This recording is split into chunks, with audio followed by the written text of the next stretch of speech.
नमस्ते बच्चों, मैं doctor D P. Goswami, SPC government college Ajmer. आज आपको राजस्थान के प्रमुख ऐतिहासिक स्रोतों की कड़ी पे अपने पूर्व के व्याख्यान को आगे बढ़ाते हुए आज आपको बहियों के बारे में जानकारी देने जा रहा हूँ। बहियों के अतिरिक्त जो राजस्थान के साहित्य है उसका भी हमारे इतिहास लेखन में बहुत बड़ा योगदान रहा है। इसके अलावा दान पत्र, ताम्र पत्र इत्यादि जो है उनसे भी हमने इतिहास को जाना है। इसके अतिरिक्त ऐतिहासिक साहित्य भी हमारे लिए बहुत महत्वपूर्ण है इतिहास को जानने के दृष्टिकोण से। इसी के बारे में मैं आपको आज जानकारी देना जा रहा हूँ। बहियों से राजाओं के दैनिक खर्च का पता चलता था और बहियों के रिकॉर्ड से राजा की आय का भी पता चलता था। बहियों से राजा के आय व्यय का एक बोध नहीं वरन राज परिवार के अन्य सदस्यों के आर्थिक स्तर का भी पता चलता था। इससे यह भी पता चलता है कि किस रानी पर अधिक प्रभाव था राजा का और किसको कितनी आर्थिक सुविधाएं दी गई थी। बहियाँ के कई प्रकार की होती थी जिसमें राजा अपने दैनिक खर्च का उल्लेख करता था। राजा के दैनिक चर्या पर जो खर्च होता था उसे हकीकत बही कहा जाता था। जिसमें शासकीय आदेशों की नकल होती थी उसे हुकूमती बही कहते थे। इसी प्रकार से आने वाले पत्रों की नकल की बही भी की जाती थी, उसे खरीदा बही कहा जाता था।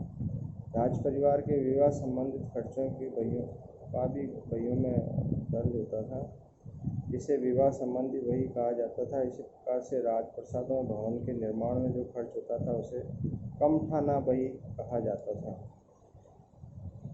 इस वर्गीकरण के उपरांत हमें विभिन्न रियासतों के रिकॉर्ड से विभिन्न प्रकार की बहियाँ और वे भी विभिन्न नामों से अंतर्गत मिलती है। इस बहियों को ठिकानेदारों के तथा राज परिवारों के घनिष्ठ रूप से संबंधित साहूकारों को भी मिली है। जयपुर के पोथीखानों में इस प्रकार के बहियों तथा रिकॉर्ड पर्याप्त मात्रा में उपलब्ध है। इसमें जयपुर नरेश की दान वृत्ति और उनकी दैनिक चर्या का भी पता चलता है। दिल्ली के राष्ट्रीय अभिलेखागार में प्राप्त रिकॉर्ड फाइल से ईस्ट इंडिया कंपनी के साथ राजपूत नरेशों की हुई संधियाँ और राजपूत नरेशों के ईस्ट इंडिया कंपनी के साथ संबंधों का पता चलता है।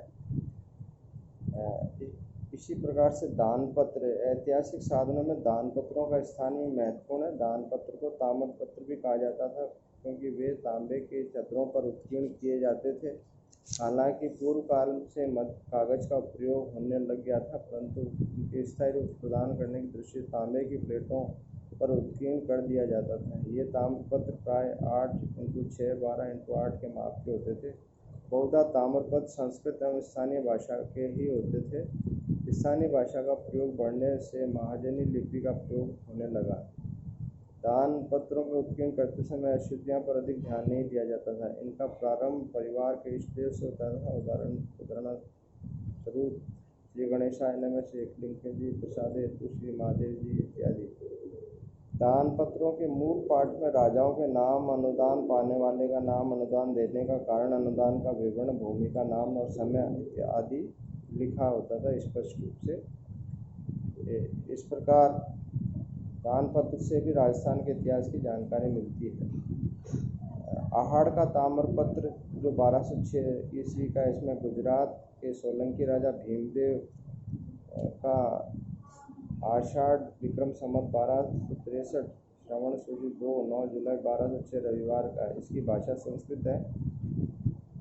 इसमें मूल राज से लेकर भीमदेव द्वितीय तक की वंशावली दी गई है, जहाँ पर उन्हें परम भट्टारक, महाराजा धीराज, परमेश्वर, अभिनव, सिद्धराज, श्री भीमदेव आदि के उपाधियों से सुशोभित किया गया है। इसी प्रकार से करेड़ा गांव का ताम्रपत्र 1460 ईस्वी का है। प्रतापगढ़ का ताम्रपत्र 1870 ईस्वी का है। ये सारे के सारे ताम्रपत्र अपने आप में वहाँ के इतिहास का वर्णन करते हैं, जो कि किसी न किसी रूप में हमें उस राज्य की विशेष की जानकारी देता है। इसके अलावा ऐतिहासिक साहित्य हमें मूल रूप से राजस्थान के इतिहास की जानकारी कराने में सहायक है। हमें ये संस्कृत, राजस्थानी, हिंदी और फारसी भाषा में उपलब्ध है। हालांकि कई ग्रंथ लेखकों द्वारा ऐतिहासिक तथ्यों को उजागर करने के उद्देश्य से नहीं रचे गए, तब भी राजस्थान के इतिहास में अच्छे स्रोत बने हुए हैं। इसके अलावा राजस्थान के साहित्यिक ग्रंथों में राजस्थान के तत्कालीन धर्म, समाज, राजनीतिक वातावरण का भी अच्छा वर्णन मिलता है। यहाँ तक कि पाणिनि के महाकाव्य व पातंजलि के अष्टाध्यायी से मध्यमिका पर यवनों के आक्रमण का बोध होता है। बाण के हरीश चरित में भी राजस्थान के गुर्जरों के अस्तित्व की जानकारी मिलती है।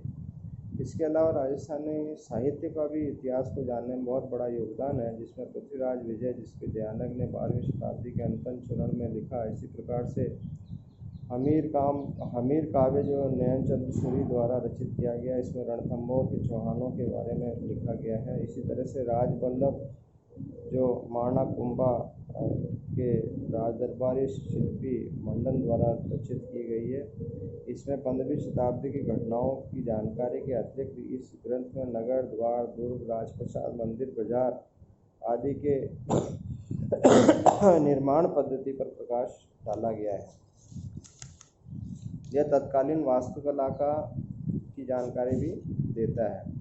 इसके अलावा राज्य विनोद, इस ग्रंथ की रचना सदाशिव भट्ट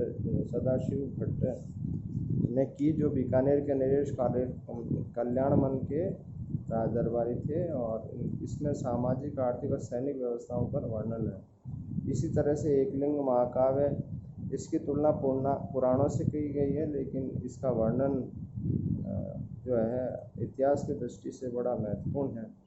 इसमें मेवाड़ के महाराणाओं की वंशावली का वर्णन है। इसके रचयिता महाराणा कुंभा है। इसके अलावा राजस्थानी में रचित ऐतिहासिक ग्रंथ, इसमें कन्नड़ देव प्रबंध जो पद्म नामक कवि ने जालोर के शासक ऋक्षराज के आश्रय में की थी। इसमें अलाउद्दीन के जालोर आक्रमण और उनमें कन्नड़ देव द्वारा प्रदर्शित वीरता का वर्णन किया गया है। इसका रचनाकाल 1455 ईस्वी का आसपास का माना गया है। इसी तरह से बेली किशन रुक्मणी, ये 304 छंदों में रचित है। इसके रचयिता कुंवर पृथ्वीराज राठौड़ थे। ये भक्ति रस से ओतप्रोत है और इसमें तत्कालीन सामाजिक जीवन, रीति रिवाज, उत्सव व त्यौहार व वेशभूषा पर प्रकाश डाला गया है। इसी प्रकार से सूरज प्रकाश, इसके रचयिता कर्णिदान है, जो जोधपुर नरेश अजय सिंह के दरबारी कवि थे। वंश भास्कर, इस महाकाव्य जो है ये वीर रस में रचा गया है। इसकी रचना बूंदी राज्य के राजकवि सूर्यमन मिश्रण ने की है, जिसमें राजस्थानी की राजनीतिक घटनाओं का सजीव वर्णन मिलता है। इसके अलावा राजविलास, इसकी रचना राज सिंह के समकालीन कवि मान ने की थी। इसमें महाराजा राज सिंह की उपलब्धियों की वर्णन किया गया है। इसी प्रकार से ख्यात साहित्य से तात्पर्य किसी राजा के वंशावली तथा जीवन के लेखन का विस्तार रूप से समझाना या लिखना ख्यात कहलाता है। इसमें राजवंशों की पीढ़ियाँ, उनके जन्म मरण की तिथियाँ और विशेष घटनाओं का वर्णन मिलता है। जिस वंश की ख्यात होती है, उस वंश के व्यक्ति को विशेष जीवन संबंधित घटनाओं का उसमें वर्णन मिलता है। 16वीं शताब्दी में जो वर्णन मिलता है उसमें तथ्यपूर्ण माना गया है। इसके अलावा ख्यात दो प्रकार की मिलती है। प्रथम श्रेणी की ख्यात किसी नरेश या किसी राजवंश का क्रमबद्ध इतिहास इसमें लिखा गया। दूसरी श्रेणी की ख्यात में अलग अलग घटनाओं का वर्णन मिलता है। इस प्रकार से उदाहरण के लिए मुंड्यावर की ख्यात, इसमें नागौर नगर से 10 मील दूरी पर स्थित है। इसे राठौड़ों की ख्यात भी कहा जाता है। इसी तरह से दयालदास बीकानेर नरेश रतन सिंह का राजदरबारी थे और इन्होंने वहाँ की वंशावलियों के साथ साथ इस ख्यात में वहाँ की पट्टियाँ, भैया और शाही फरमानों की जानकारी भी मिलती है।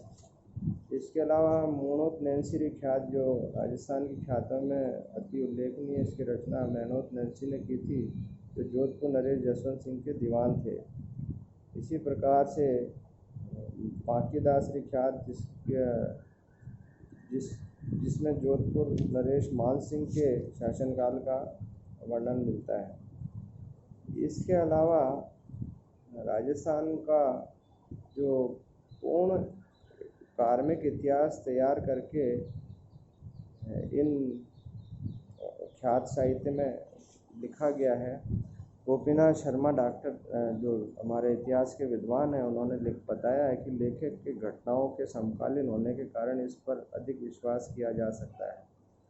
जोधपुर राज्य की ख्याति ये 2 खंडों में रचित है। इसमें राठौड़ों की उत्पत्ति से लेकर महाराजा मान सिंह के शासनकाल तक का वर्णन है। स्पष्ट है कि यह ख्याति मान सिंह के शासनकाल में ही लिखी गई थी। इस प्रकार से बड़ा संक्षेप में मैंने आपको समय सीमा को देखते हुए राजस्थान के इतिहास को जानने के विभिन्न साहित्यिक और राजस्थानी साहित्य के बारे में जो हमें राजस्थान के इतिहास को जानने में सहायता करते हैं उसका वर्णन किया है। धन्यवाद। कल और फिर इसी कड़ी को आगे बढ़ाते हुए अन्य फारसी साहित्य पर अपनी बात कहेंगे। धन्यवाद।